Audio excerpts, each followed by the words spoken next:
Lakers beat the Jazz 132-113. Luka Doncic showed up in a suit. That man was looking crisp going into his debut in Los Angeles. Who's that, CJ? Who's this man? Look at the shades. The suit, he's svelte. He's fashionable. He's living his new life. They had number 77 shirts for every single fan who showed up at Crypto.com Arena to watch the debut of Luka Doncic. Even LeBron James himself was in one of the number 77 shirts. LeBron was giddy going into this game. The smile on LeBron's face was so big. It also symbolized like how this is going to work because they had Luka, the last player named. So usually the last player named in player introductions is the biggest player. And so it felt as if that was a nice move by LeBron to say, yes, face of the franchise. Right now we are co-faces of the franchise, but future and maybe perhaps the longevity of your face of the franchise will exceed mine. Although LeBron did look like he was 10 years younger last night, which I don't know how we allowed this to happen. He gave Luka a pregame pump-up speech telling him to be your effing self. Don't fit in. Fit the F out. Don't fit in. Fit the F out. And then I watched Luka's version of that proceed to be Luka with the biggest smile I think I've seen on his face playing basketball, at least this year. Granted, we have not seen Luka Doncic play basketball since before Christmas, but he's out there. He gets a rebound and has his first transition pass to LeBron James, rebound, full court pass to LeBron. You see it in action. You're like, this is what it's supposed to look like. Then you see the slow-mo of that and the smile on Luka's face. That man seeing LeBron James on the fast break for the first time, that smile is both childlike wonder and semi-demonic for everybody else not named the Los Angeles Lakers. And I was like, do you think that that is the smile that Rob Pelinka had on his face when he got the call from Nico Harrison saying, yeah, you know what? Take him. Take one of the best players in the world. That's a smile like a kid let loose in a candy shop. Like, hey, go get all the candy you want. Just maniacal smile. That's the smile Elon Musk has when he's taking all of our money and taking all of these government jobs and programs Social away. Security number. That's that smile. That's what he looks like. It's nice to see people doing things they truly love. Oh, is it? I mean, yeah. It was kind of nice. But then it's like the reminder that wasn't just a fun little exhibition game. That wasn't, let's see what it looks like to have Luka Doncic in purple and gold for the rest of his life. No, that was the new reality. And like I said, LeBron James like aged backwards over the last week. Between the game, or between him responding to the Luka trade and then seeing him play last night, the energy, the effort levels from LeBron, like it felt like the look of a man who understands that he really did just have another chance at a championship open up. And I'm not saying that with Anthony Davis, the opportunity wasn't there, but this just takes it another step forward. And I don't know what they're going to do about defense, and I don't know what they're going to do about their center position and having to lean on Jackson Hayes and the whole Mark Williams thing blowing up. But from an offensive standpoint, watching Luka and LeBron play on the same team feels like a cheat code. And I can't believe we let this happen. I can't believe the Dallas Mavericks let this happen.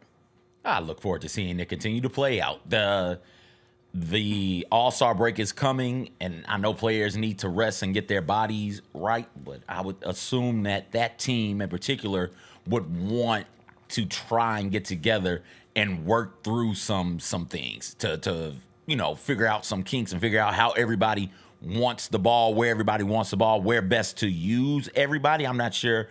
I'm pretty sure coaches and team personnel can't be around, but the players can get together and say, hey, 2 or 3 days, let's get together, walk through some things, run through some things so that we can hit the ground running post All-Star break. Because it does, as great as those two are, there are legitimate questions about, like you said, the big position and who's playing defense. How's that going to work? What are the rotations going to be?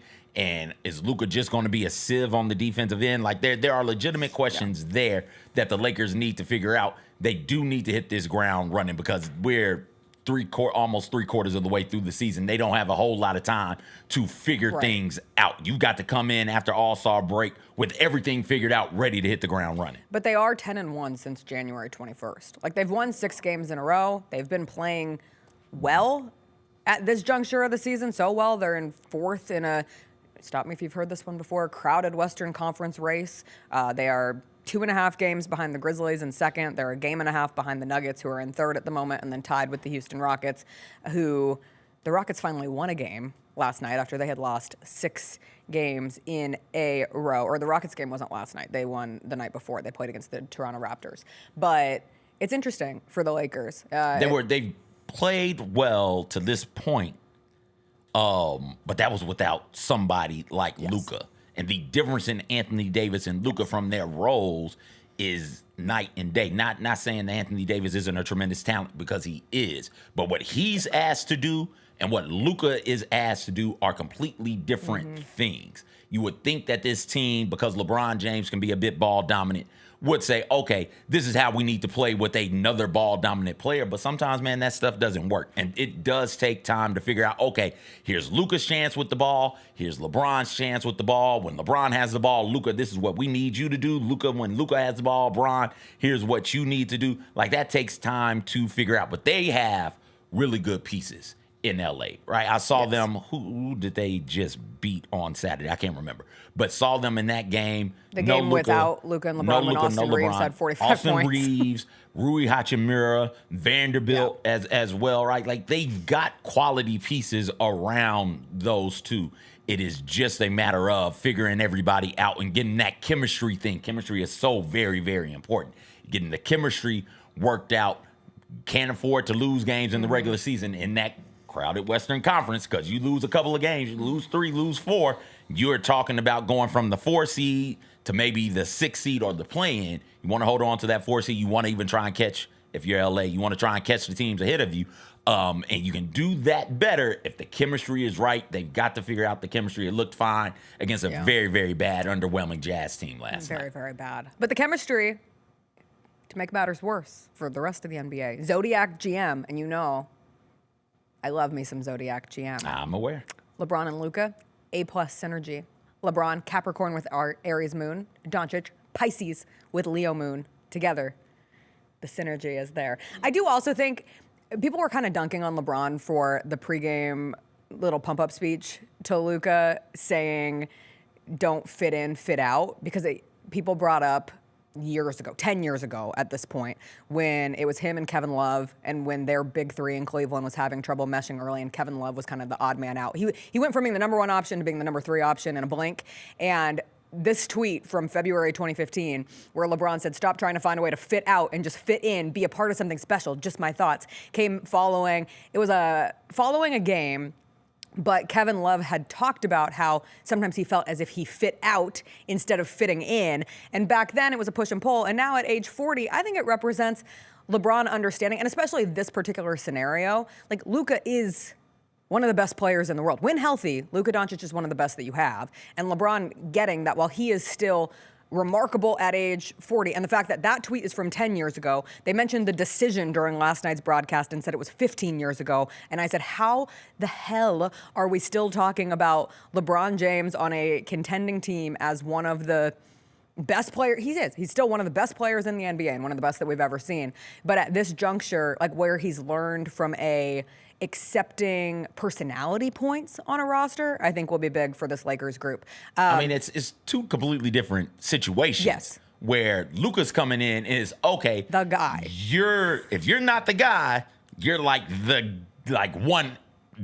They right? changed the Hollywood sign. I mean, not literally, but they AI did change it. flipped those L's upside down. Do you know how long it took me to understand this yesterday? What do you mean? I saw the Gatorade ad.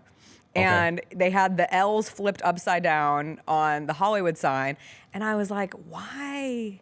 What is this? Why are they yellow? What's going on? You didn't know Luka's number. It's a 77. Yeah. I mean, I did. 77 plus 23 is 100. Please, I'll never forget. Oh, you knew then why did it take He also you so has such a long? unique number. I don't know. I didn't know why Gatorade. Then Luka's a Gatorade guy. I didn't get it, okay? Okay. All right. But alas. All right. That just shows, though, LeBron having the 77 shirt on, the Hollywood sign having this moment of AI, Dirk showing up to watch Luka. Oh boy, if I'm the Mavericks.